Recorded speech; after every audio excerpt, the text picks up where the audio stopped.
Well, hello there, family. I didn't see you there. And welcome back to another edition of Midweek Moment with the Crenshaws. I am your host, Sanchez Crenshaw, and as always, I am joined by the absolute best part of my day. That's me, y'all. The apple of my eye. Yes. The wind beneath my wings. The rib that completes me. Totally completed, people. Thank you. The Josie to my pussycats. That's Josie and the Pussycats. There you go. That was easy. I tried to give you the easiest one do I that. could think of today. Don't do that. First of all, family, let me just say this to y'all. Oh, Lord, what you saying to the Sanchez family? does not want me to be great. What are you talking about? Because you gave me an eye. Because when he was like, when he felt the family didn't see it, and I was like, hey, family, he turned his neck and looked at me. So you didn't hear me say nothing else. Because at that point, he was like, no.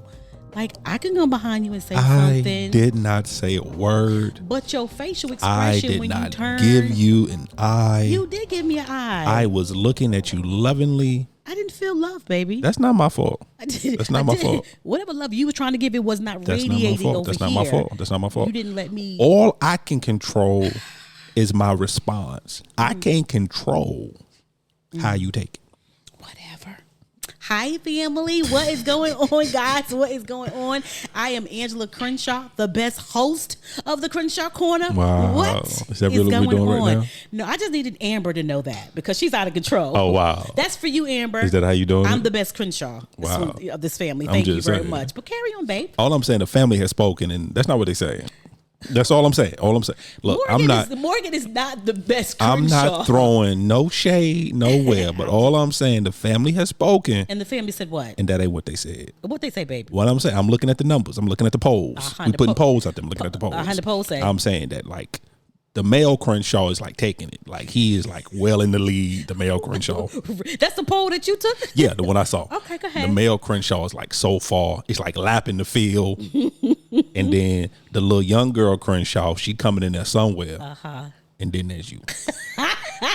I'm just saying. The family, I looked at the numbers. I don't know what numbers you looking at. I looked at the numbers. Numbers don't lie. It's okay. I'm just saying. Okay. Men lie, women lie. Numbers don't lie. That's all I'm saying. That's all I'm saying. Feel how you feel.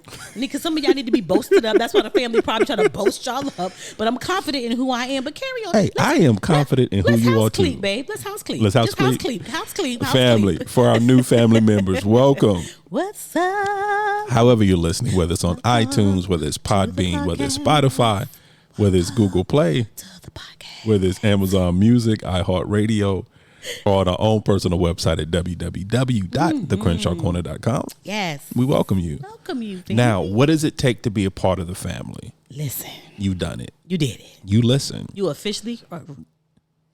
You what just happened here? What just happened? You like a computer that just went dead, just rebooted. What happened? I don't know how the virus. It's like a computer that just did a hard reboot. Carry on, Sanchez. Wow. I'm sorry. My bad. Whether you, I don't know what just happened there, family. Nothing. So, family, whether you listen for one moment, or you went back and just listened to the entire catalog, right? You are officially a member of the family. Yes, we welcome and we're so happy to have you. Thank you so much. We love you guys yes, so we really much. do. Seriously, thank you for giving us a chance. Yes. Thank you. Yes. Yes. And before we continue, I just want to say that we truly do appreciate you guys because you are taking a chance. You have no idea who we are. No. You have no idea what we stand for, what we're going to talk about, and why you're listening. But yet you took a chance. You listened. You seem to like it. You came back. Yeah. And we're very thankful for that. And also we're thankful because that you didn't go tell your friend off because the majority of times we are more word of mouth. We're word of mouth. Podcast. Yes, we are. And so at least you still have the friend who told you to listen you didn't to cuss us that friend in out. the first place. So we appreciate that. So we appreciate that. And your friend appreciates that. For our returning family members, you already know how we feel about you. Return us. There is a special place in our heart. What's up? That consists of you. Yes. So we just thank you very much. Yes, we do. We thank you so much. Yes, and as always, welcome to the cookout. Yes. Make sure you bring some aluminum foil so you can what, babe? Take something with you. So you can take something with you. Crenshaw nugget. Crenshaw gem. A gem. Yes. A different perspective. Something. Just aha moment. Aha moment. Something. Did you like the way I did my hands? Yeah, it was amazing. It's like I can't wait till we record Yeah, live. it was amazing. And so people can with really the video, see how it was amazing. It was amazing. My musicality is like my. Now we're doing musicality out here. How my body vibes. Now you nappy tabs. Now you're doing musicality. Is that what you're doing? Saying, like how I vibe when they That's see a deep it cut live, right there. That's a deep cut. Everybody doesn't know who nappy tabs is. That's a deep cut. You got to be of a special breed to understand that reference. You got to be a dancer to know that there. Yes. So family, last but not least, we consider ourselves an interactive podcast, which means we can be found on the socials. We're on Instagram, we're on Twitter, we're on Facebook, all under Crenshaw Corner. And of course, you can email us at any time at thecrenshawcorner@gmail.com. Yeah. Once again, thecrenshawcorner@gmail.com. I like when you say that, baby, but just to let the people know the real deal. What's the real deal, baby? We are Instas. Oh, Lord, here we go again. We are bookers, and we tweet. I was hoping. Okay? Come on. Hoping that you was just going to ride by that. And by next month, we're going to be YouTubers. You're going to be able to say, well, we do video now, but we're going to have a YouTube station. Yeah, actually, family. So it is. We've been talking about it actually since the inception of our podcast. And Next month. It's going to be that time. So we are launching our YouTube channel in September. So we will be doing a video version of the podcast. Ooh. Yeah, it was just... Ooh, that should be interesting. Yes. Yeah. And I'm going to do, I didn't tell him, but I'm going to do, I ran this past my girlfriend. And she was so quiet, and then she bust out laughing. I was like, what is your problem? I'm trying to tell you what I'm about to do. What you about to do? On our YouTube, on the Crenshaw Corner YouTube station. What are you doing? I'm doing moo moments.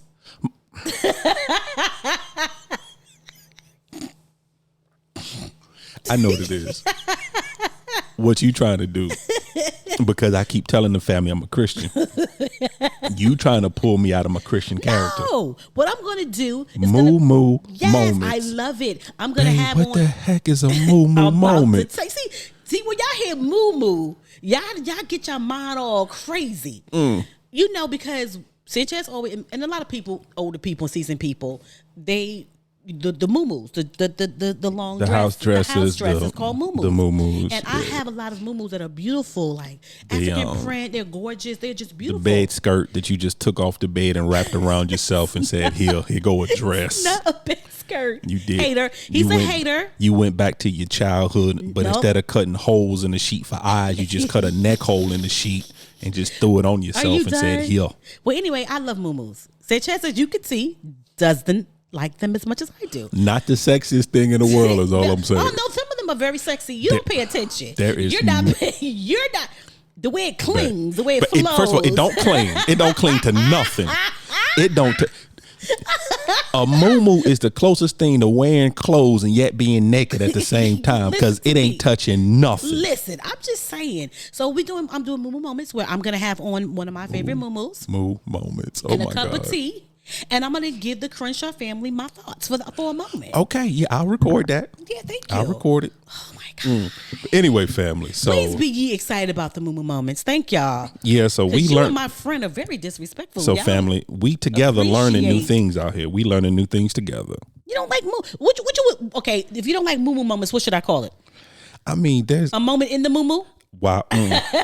Because muumuu is good. The word muumuu is going to be in it. I'm going to go ahead and push past this. Go ahead. And move forth. Move forth. Is what I'm going to do. I'm asking you a real question, though. You don't want my real answer? Okay. That's not what you want. Hi, family. So, family. We're back. We are back.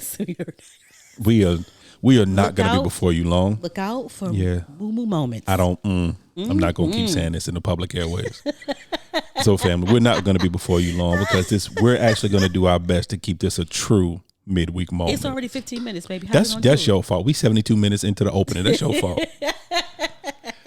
So, babe. Yes. For the first time in a long time. Yes. I actually have the topic. You do have the come on. I have the topic. Y'all see him? Y'all see him? A little bit behind the scenes, families. Typically, I handle the production aspect of the show.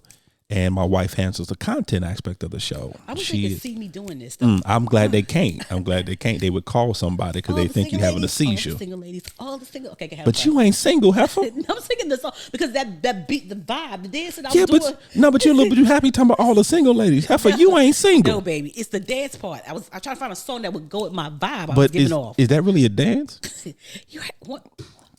I'm just saying. I just can't wait till Moo Moo moments come out where I can do what I want to do. I'm just saying, but it looked like I need to give you your epilepsy pen because it looked like you was having a seizure. You suck. I'm just saying. Carry on. Hey. He has the floor, people. He has family. the floor. Hi. So here's seriously, hey baby. Here's the thing. Yes, let's talk about it. So let me unpack it just for a moment. Please do, because I want to know. Just for a moment. So there's a particular, I'm going to say he's a celebrity. I feel like he is. He's everywhere. Mm-hmm. He's all on social media. He's in commercials. He does shows. I'm going to say he's a celebrity. So it's one particular person that you and I both follow. Mm-hmm. And the gentleman's name is Tony Baker. Mm-hmm. Family, if you've ever been on Instagram, you know who this gentleman is. He's a gentleman that actually does the animal voiceovers. Yes, I love Tony. He's been in the game a very long time. I love him. I remember Tony Baker from years ago when he was on the show The Last Comic Standing, which was an NBC show. Right. And that's been years, but he's been in the game a very long time. I love him. He's funny. Yeah, hilarious guy. Yes, he is. And it's his sense of humor, the way he delivers. It's just because he does and says things that if you think about it too long, you wouldn't think are funny. But it's his delivery. It's everything. Yes. It's just everything. His commentary, everything. His commentary. So, like I said, if you've been on Instagram, I'm pretty sure at some point in time you've come across his voiceovers. You've come across some of his content. Well, this is not going to be a depressing episode, but this is going to be kind of a real let's talk episode. How you got here? How I got here. Okay, please tell me. And so, anybody who's following, you may know, you may not know. Well, within the last couple of weeks, this has been a very trying time for him. Mm-hmm. He's the father of 2 sons, and he lost his oldest son. Mm-hmm. And the way he lost his son, it's a tragedy. I mean, all death is tragic, but the death was truly avoidable. Mm-hmm. Him and 2 of his friends were traveling down the road, and somebody was street racing. Mm-hmm. They were going through the intersect. They were making a legal turn, Tony Baker and his friends, and the person that was racing blew through the intersection, crashed into their car. That was it. And that was it.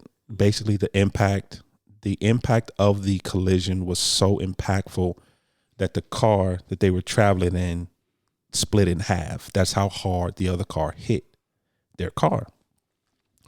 So once again, not trying to be depressing, but just giving you how I got here. So he's going through that. And then, which for any parent, anybody, you never expect to bury your child. No parent goes into childhood or go into parenting or rearing their children with the concept of ever having to bury their child, especially when your child is not ill, it's not sick. It's, it's just starting their life. I think he was in his early 20s, 20 years in his early 20s, just starting his life. And unexpected. Then shortly after that, one of his good friends, another comedian, he's a father as well, about 40 years old, very young man. He passes away. Unexpectedly. And so Tony posted on one of his Instagram feeds, this has been the worst month of my life. Now, here's how I got there, because anyone who follows Tony in the midst of his pain, in the midst of what he's going through, in the midst of as he said, quote unquote, the worst month of his life, Tony is still telling jokes. Tony is still being funny. Tony is still doing the best he can to bring joy in other people's lives. Even though this is one of the hardest times of his life that anyone could ever go through. But yet he is still finding something in him to be funny. To carry him through. Which led me to the question of loss. Right. And it led me to the question of, how do you deal with loss? And when I talk about loss, I'm not just talking about the physical loss of someone passing away. I'm talking about the loss of a relationship. I'm talking about the loss of a job. I'm talking about the loss of a dream. How do you deal with loss? Because everyone deals with it in different ways. And then because a lot of the times our mind can't wrap around the situation, we're real good about telling somebody else how they should be dealing with a loss. Right. So that leads my question to you, babe. So how do you personally, how does Angela Crenshaw, how do you deal with loss? I was just thinking too, when you talk about loss, it could be loss of a house, loss of a job, just loss. I'm not trying to be funny or anything, but before I even answer that question, right, you could think that you lost your keys and you go into a total lost your keys or lost your phone and you go into a total panic, you go into and a panic frenzy. mode. Seriously, Yeah. like you tear your house up. You about to, especially if you lose your phone. Like right now, the society that we live in, if you lose your phone, people go absolutely crazy. Yeah. People break down and cry Because they lost their phone. Because they lost their phone. Right. Because what has happened is we haven't put any numbers to memory. And this is the God's honest. I do not know. This is bad to say, but I don't know Sanchez's number by heart. We are not trained now to do it. We are trained to ask Alexa, Siri, or something on our phone, right? The only reason I know your phone number because I've never changed it. Your phone number hasn't changed in literally about 19 years. Mm-hmm. That's the only reason I know your phone number. Exactly. And it still took me about 14 years of those 19 to learn it. To learn it, because we figure we have our phones. And I've heard so many people say, there's so much on our phone that if I lost my phone right now, I don't know what I would do. Right. Or if you cannot find your keys, you lose your mind, because now that means you don't have the capability to go where you need to go. Right. You don't have the option to stay or go, because now your option is to stay because you can't find your keys.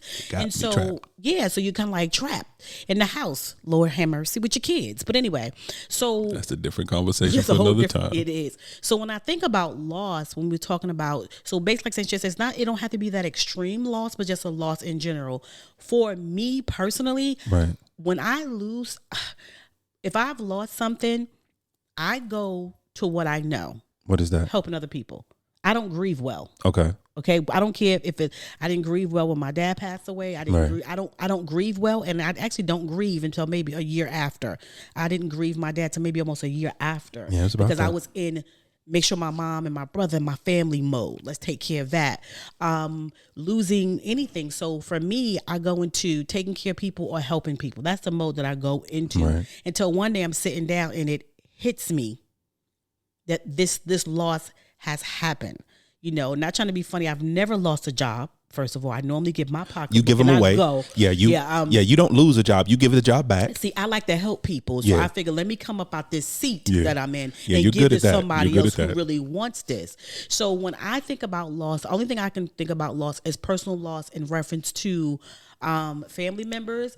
Even when we lost both our jobs. Yeah. I can't even say, well, okay. I did lose a job. I had to think about that for a minute. Yes, your company shut down. Mm-hmm. Yeah, I did lose a job. Yeah, your company shut down. I did lose a job. So, but we both lost a job at the same exact time. I had to think about that because I'm so used to leaving. I forgot I did lose a job. Jesus. But when we both lost our jobs and we went through all of our 401k plan, every savings that we had, everything we had, the thought process we did. I don't know if you grieved. I didn't grieve it. We didn't have time. I went into how do we make sure that our kids are okay? Who can we still help who need it? Because at that time we were still serving at church. We were still doing everything like normal. The kids think we still had a job because we left out the house. Yeah, we were in that mode. We were that meme long before it became a meme, but before it became popular. Mm-hmm. I'll always reference this. It's the little cartoon of the dog sitting in the kitchen with a cup of coffee, his little top hat on, and the entire house is in flames around him. And he's steadily saying, it's fine. It's fine. I'm fine. Mm-hmm. The entire house is burning down around.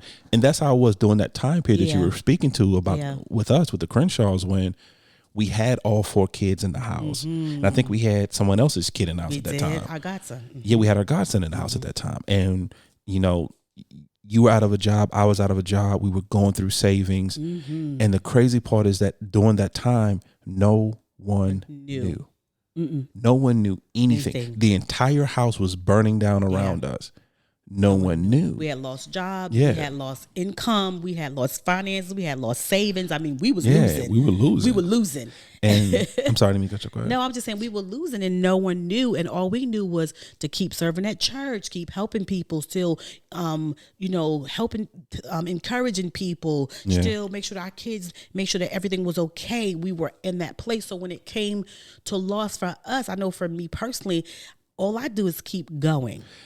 I'm like you in a lot of ways. You and I are polar opposite in a lot of ways. And then you and I are exactly the same person in a lot of ways. personally, I do not deal with loss well. And that's because I've had to deal with so much of it. Right. From, my father walking out when I was 4. Right. To my brother being killed when I was 11, Right. to my grandfather within, I think my grandfather, so within 6 to 8 months of my brother dying, my grandfather, I watched my grandfather succumb to cirrhosis of the liver. Right. So, and then, then my other grandfather I got who raised me, and then I watched him get sick. I watched him die. Right. During that time frame, my best friend, I don't even know if I told you this. I may have mentioned it before, but during that time frame, I had a really great friend who she was ill. Right. And she was literally my best friend during that time frame. And then she died. She succumbed to her illness. And then so it's just one thing after the other. And then as I get older, then I lose jobs and I lose income and I lose this and I don't grieve, which is not healthy. It's not. I don't you can never tell anyone how to grieve. Right. But everyone should grieve. Right. Whatever that looks like for them, they should. Absolutely. And I don't, because I'm like you, because I don't want to focus on the loss. Yeah. So I focus on everything else. Yeah. Because for me, I don't like problems. I like solutions. Yeah. I don't like the question. I like the answer. Right. So I focus more on the answer. And which is because like with me, when my brother was killed, it was, I want to say it was almost a year, and I'm 11. It was almost a year before I actually cried for my brother, right? Because I was so busy trying to make sure at 11 that I was taking care, that I was being strong for my mother. Yeah. Because it was a devastation for her. Because like me, she had been through so much loss, loss of this relationship, loss of that relationship, loss of jobs, and now she's having to bury her son. Right. She's having to bury her son who got killed less than 50 yards from our front door by somebody we grew up with. Right. Absolutely. By somebody who was 3 days before that was in our home, was in my living room with my brother 3 days before. And so at 11, I'm like, well, I can't grieve. I have to have a responsibility. I got a responsibility. And it's not something, she never asked me to do it. It's not something she ever asked. It's something I took it upon myself. Right. To be like, well, this is what I have to do. And to be honest, I've carried that throughout my entire life. Yeah. So whenever I lose anything, like when I was Craig, I got fired on my day off. You did. I got called in on my day off. You took me to lunch. we talk about yes, we is. Jim, I'm talking about Jim. He's so bad about it. Jim was a good dude, and I know he was just doing what he was told, but take me to lunch. You called me in on my day off. We go to lunch. Just for you to tell me your position is being eliminated.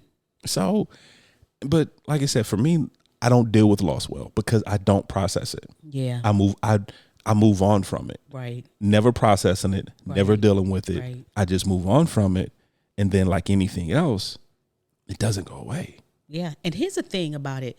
It was so funny because then people think that you didn't care about it. You didn't really love it. Right. Or something like that because you don't grieve the way that they grieve. Right. Or the way they think you should. Or what they think that you should grieve. Or in the time frame that they think that you should grieve. Right. It just doesn't work that way. Like even if I have like a friendship that went away one day, you'd be like, well, was it really your best friend? Was it really in that season, at that time, he or she or it was? But there is a season for everything. And so because of that doesn't mean I don't still love them or care about them, but what we had is no longer the same. Right. You know what I'm saying? Because there's friendships that I've grieved before. Yeah. Like unbelievable. Like we were sisters. We did everything together. And then you'd be like, inseparable. What? And then like, what? No, and then I turn around and you're not there. And you're not there. Yeah. You know what I'm saying? And you grieve that, but not in the way people think. The grieving is appreciating what we did have and what I learned from that person. And that doesn't mean we can't come down that road again. But right now it's not that season. You know what I'm saying? I think the way that, because like you, I've been on my own since a teenager and I've always been in one house or another. And my parents had me here and there and everywhere. So I That's what it was. I've always learned how to adapt. Yeah. I learned how to adapt in any situation I am, and also I had to learn how to save myself and save my sanity since a little girl. So that's what I think it is for me. You and I have been living by the Marine motto, and never in the Marines. Okay. Because one of the things the Marines talk about is adapt and overcome. Mm-hmm. It's whatever situation comes up, you have to adapt and overcome. Mm-hmm. And that's something that you and I have always had to do. Yeah. Because throughout our entire lives, there's always the one thing for us has always been constant. Yeah. Is change. Change. Yeah. And so we've always had to adapt and overcome, which in essence is one of those things that's a blessing and a curse. I'm about to say the same thing. Because you're able to maneuver throughout situations. Right. You're able to maneuver to that next thing. Right. But are you doing it healthily? Yeah. Healthily. Healthy. That's the one I want to use. Is it a healthy way? Thank you. Okay. Thank you very much. You're welcome. But yeah, so because I know for sure there's a lot of things that I do that are not healthy. Yeah. There's a lot of coping mechanisms that I have. There's a lot of ways that I overcome situations that are so not healthy. Well, here's the thing. But it served you well. And I'm going to tell you why. Blessing and a curse. A blessing and a curse. It served you well. But what happens when you do it that way and you don't deal with what you need to deal with, it will come out a different way. Because sooner or later, the grief is going to come out. It's going to come. Whether it's overeating, overspending, depression, sickness and disease, because it's a dis-ease in your body. Right. Your hair gonna fall out. So if you don't deal with this stuff, deal with the loss, deal with the situation, the circumstance, it will deal with you. Seriously. You know, I know for me, always coping and be like, I got it or whatever. It could be 4, 5, 6 years down the line, and one day, poof, I just start crying or boof, I'm depressed and be like, what in the, because in my mind there's nothing going on, nothing currently going on, but in actuality that past going on has risen to the top. You know what I'm saying? And that's how I know when I emotionally eat, because I'm an emotional eater, or I have to go check myself and go, what is that about? Because right now, Angela, nothing's going on. So what has surfaced that you haven't dealt with that you need to deal with? You know what I'm saying? So it's a good thing and it's a bad thing when it comes to loss, you know? And I think also with a loss, we find ourselves in comparison sometimes too. To others. Because A, we don't handle it, or because we feel like, well, our loss is not as big. Right. Because if you're someone who, like Tony, someone who's buried a child, but your loss is your best friend's not talking to you anymore, right? Or it's a job, or it's an opportunity, and you start comparing and saying, well, you know, is it really that big of a deal? You I don't have a right to feel. I don't really have a right to feel this way. I didn't bury anyone, right? But the thing about loss is still a void. Yeah, it's still emotional. It's an attachment, because you had that's the perfect word, because you had an attachment to that thing, to that person, to that situation. Yeah. That's why a lot of people don't recover if their dream initially doesn't work out. That business that they've always wanted to start, and then they finally find themselves in a position to do it. And then for whatever reason, it doesn't come to fruition, or it doesn't bear the fruit that they wanted it to, or they find themselves not being able to do it, and then they don't readily recover from it because it's a huge loss to them. Yeah, or people who lose their houses and they don't understand, because in their mind, when they initially signed their whole life over and all 600 pages to the mortgage company, that this is where they were going to raise their children, this is where they were going to grow old at, and then as the world would have it, or funds would happen, or finance would happen, they lose their house, and then they that's something they've been attached with, the idea of this is what I was going to do, and to lose a house, they don't recover. They don't understand the concept, or they become depressed because it's like, no, this is not what I said was, I'm going to live in this house forever, I'm going to raise my kids in this house, that my grandchildren will come have Thanksgiving in this house, you know what I'm saying? And then next thing you know, the house is gone, because it's not. And once again, where those voices come in, because people will tell you, well, you know, it's just a house, get over it, you can get another house, where it's not about the physical house, the foundation, it's about all the dreams that you manifested in that house. When you got like you it. said, it's the, raising your family in that house, starting a business in that house, having your grandkids in that house, having the, the family functions, the yearly dinners, the whatever it is.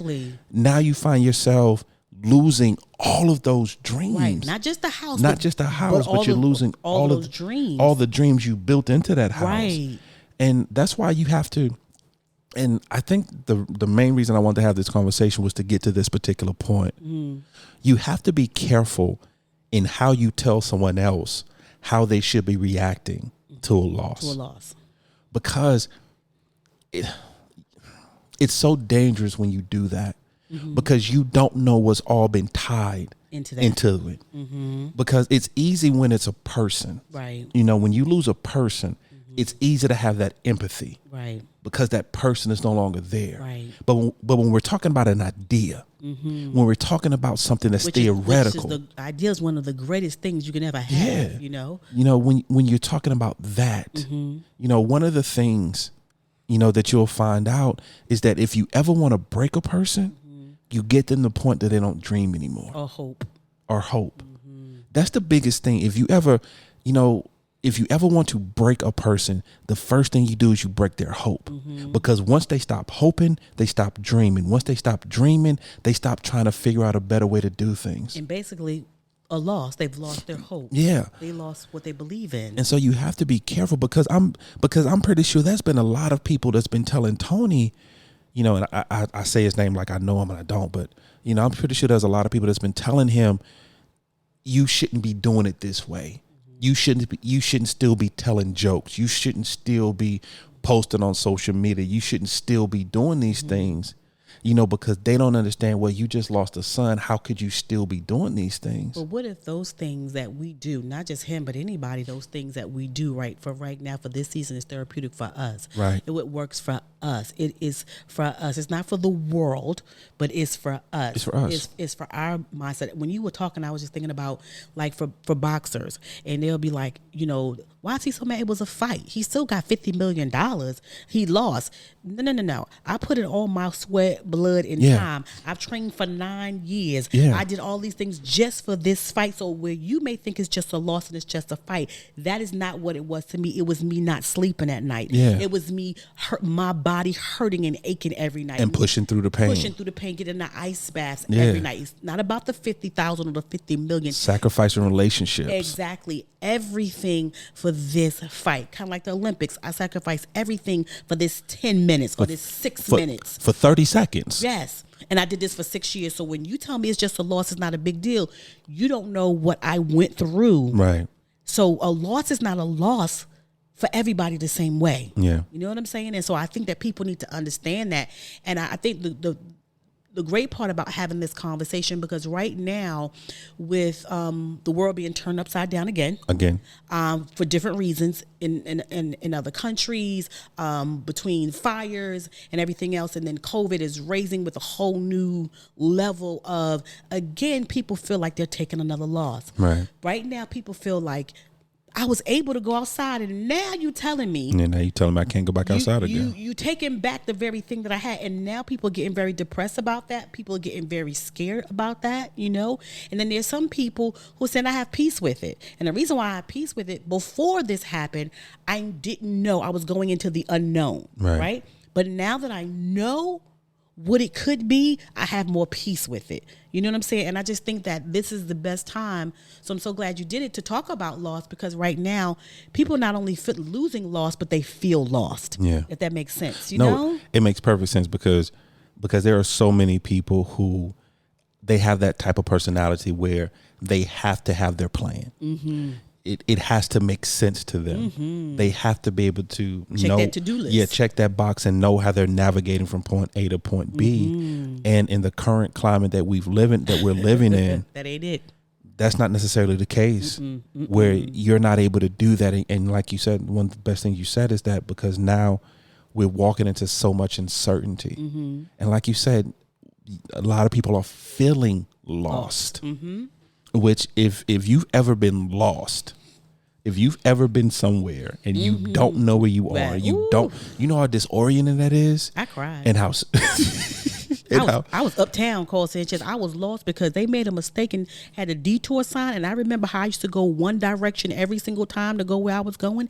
And they had the audacity to close both streets and had a detour sign. And I didn't know where I was. I called him crying. Like literally, he was like, baby, are you serious? Turn around and look. And I turned around and looked, was like, oh, okay. But I did call you crying. Yeah.